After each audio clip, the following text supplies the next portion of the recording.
Okay, time to do something a little bit different now. Suppose I have the equation of a line, and let's say that it's in standard form.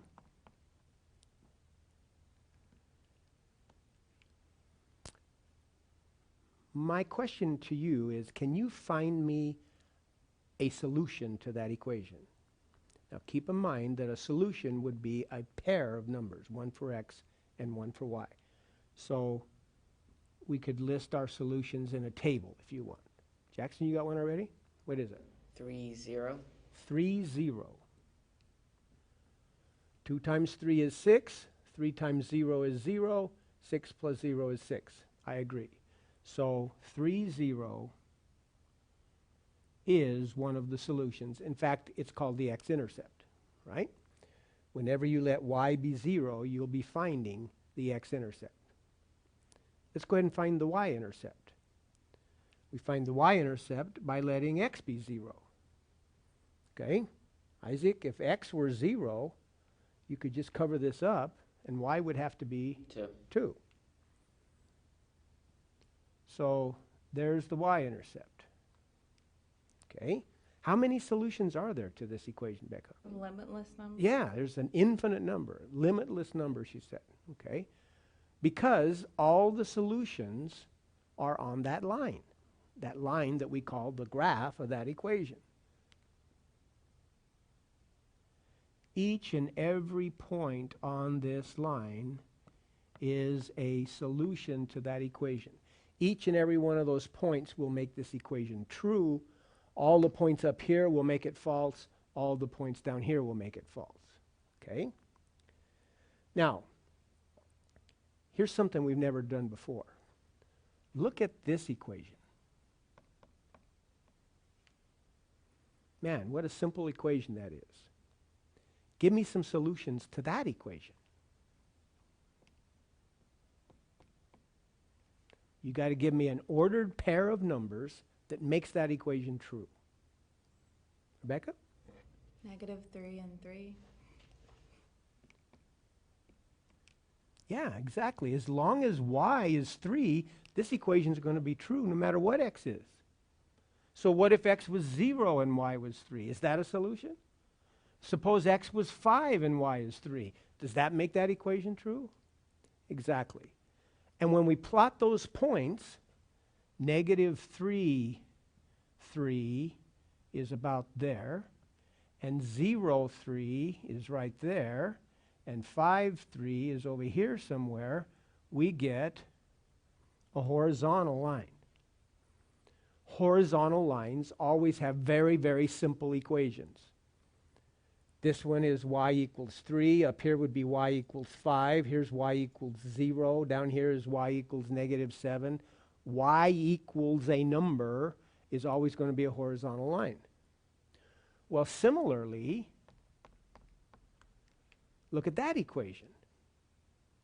This time, as long as the x coordinate is 2, that equation will be true, no matter what y is, right? 2, 1, 2, 0, 2, 4. And when you plot those points, 2, 1 is about here, 2, 0 is here, 2, 4 is up here. You get a bunch of points that are on a vertical line. Now, a vertical line is not a function, but it's still a line. And so this is the equation of this line. So I've got 3 equations up here. I've got a slanted line because it has both x and y in it. I've got a horizontal line because it only has y. And I've got a vertical line because it only has x. Now that always seems a little bit backwards to people. When you think y, you think the y-axis, which is a vertical line, but it's the other way around. The horizontal line has y equals some constant for its equation. The vertical line has x equals some constant for its equation. All right, now, I've left this one up here, and you guys figured out that every point on this line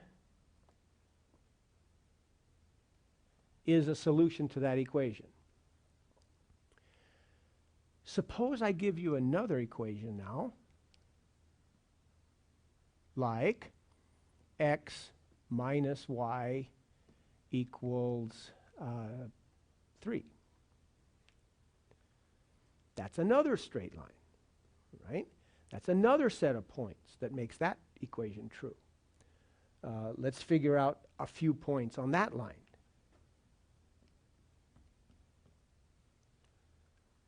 Can you figure out like a x-intercept for me, Jackson?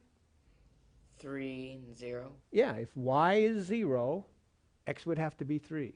That's a great way to come up with a couple of points, is just let one of the numbers be 0, which means you can cover it up, and you'll see what the other point has to be, other number has to be. So 1, 2, 3, 0. Oh, it goes through that same point. Okay? Let's do the y-intercept by letting x be 0. Rebecca, y would have to be? Negative 3. Negative 3. So if x is 0, y is negative 3. So there's its y-intercept. So our second line looks like so. So if I call this one line 1, its graph was here. If I call this one line 2, its graph was here. All the points on this line make this equation true. All the points on this line make this equation true. How many points make both equations true, Isaac? 1. Only 1 point. The intersection of those two lines. That point right there is the only point that makes both equations true. That's the point 3, 0. Up here, if x is 3 and y is 0, I get 6 plus 0 equals 6. Down here, if x is 3 and y is 0, I get 3 minus 0 equals 3. See, both equations are true if x is 3 and y is 0. Okay? Well, we call this a system of equations. Two equations with two variables. It's a system of equations. And this point is the solution to that system. It's the only point, it's the only pair of numbers that makes both of these equations true. Okay? And that's what we're going to be involved with now for the next several lessons, is learning how to solve systems of equations. Now this one was really easy because it just so happened that both of our lines went through that same x-intercept, so we could just look at it and see that that was the solution. Not all of our problems are going to be that easy. And there's something else that we need to think about.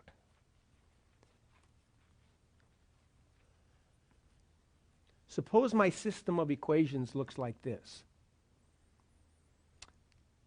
2x plus 4y equals 10, and 3x plus 6y equals 20. Okay? So I've got one line, I've got another line. I'd like to find the point that's on both lines.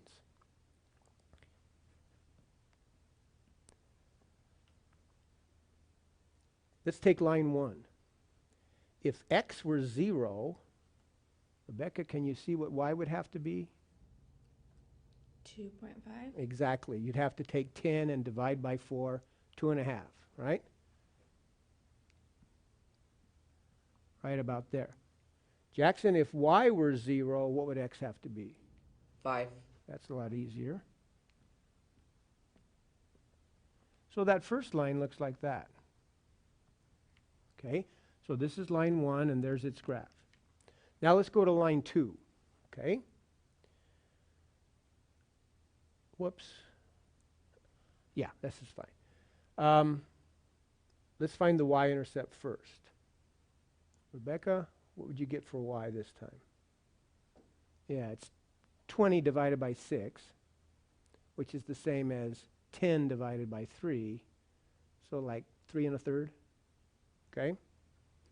1, 2, 3 1/3. What would you get for a x-intercept? 23rd. 20 thirds. which is 6 2/3. 1, 2, 3, 4, 5, 6 2/3. So it looks like that line looks like that. Now the solution to the system is the point that's on both lines. It's the point where the lines cross. Well, these lines don't seem to cross. They seem to be what? Go ahead. Parallel. Parallel lines. Is there some way we could test to make sure they're parallel lines? I mean, I'm just doing these graphs freehand here. How could we test to make sure that they're parallel lines, Jackson? Could turn them into slope-intercept form. And if their slopes are the Same. then they're parallel lines. Exactly. So to save room, I'm going to do this in my head. I'm going to subtract 2x and divide by 4 so that this equation is in slope-intercept form. So it would be negative 2x plus 10 divided by 4, which would be negative 1/2 x. And what did I say? 10 divided by 4 is 5/2. There's that equation in slope-intercept form. Now, if we come over to this equation, we would have to subtract 3x and divide by 6. So we would have negative 3x divided by 6. And we would have 20 divided by 6, which reduces to 10/3. Yeah, that's what's neat about slope-intercept form is we can see what the slope is, we can see what the y-intercept is, and we can see immediately that these two lines are parallel because they have the same slope, but they don't have the same y-intercept. And we can see that in our graph. So all of these points make the first equation true. All of these points make the second equation true. But how many points make both equations true? Jackson? None. None. Okay? There isn't a single pair of numbers that makes both of these equations true. So this system has no solutions. Okay? Our first example, we had a line that looked like that and a line that looked like that, and that one point was our solution. But in this one, we've got two parallel lines, and we have no solution. There is one other thing that can happen when you're looking at a system of linear equations.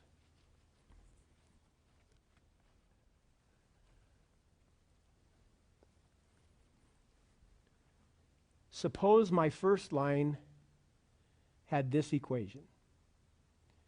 Let me go with 4x